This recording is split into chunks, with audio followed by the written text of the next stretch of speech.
ఎన్నికల కమిషన్ చెప్పింది, నేను చెప్పలా. ఎన్నికల కమిషన్ తెలుగుదేశం పార్టీ ఎన్డీఏ కాదు, స్వయం ప్రతిపత్తి కలిగిన వ్యవస్థ. అది అన్ని రాజకీయ పార్టీలను రెగ్యులేట్ చేసే వ్యవస్థ. వాళ్ళ మీద నమ్మకం ఉంటే మీరు పోకుండా అవాయిడ్ చేయాలి. మీరు వెళ్ళినప్పుడు అది ఇల్లీగల్ అవుతుంది.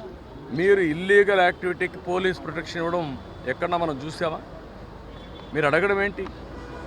నువ్వు పోయిందే హ్యాండెడ్గా ఇల్లీగల్ యాక్టివిటీ చేసినప్పుడు నాకు పోలీసులు కూడా రావాలన్నా వెనకాలంటే రేపు రాబోయే రోజు నువ్వు నేరాలు చేస్తానంటే పోలీసులు చూస్తూ మీ దగ్గర రావాలన్నా? ఇది కరెక్ట్ అప్రోచ్ కాదు. ఇది నాకు సంబంధించిన విషయం కాదు, ఎన్నికల కమిషన్ విషయం. కానీ వచ్చింది కాబట్టి చెప్పాల్సి వస్తూ ఉంది.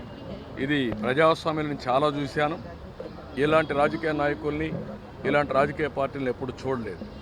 ఇంతవరకు ఎవరికి రాలేదు. ఒక రకమైన హంగామా సృష్టించారు. దాంతో రైతులు మార్కెట్లో ఉండే వాళ్ళు కూడా బయటకు పారిపోయే పరిస్థితి. నేనేమంటానంటే సమస్య పరిష్కారం చేయడానికి అనేక మార్గాలు ఉన్నాయి.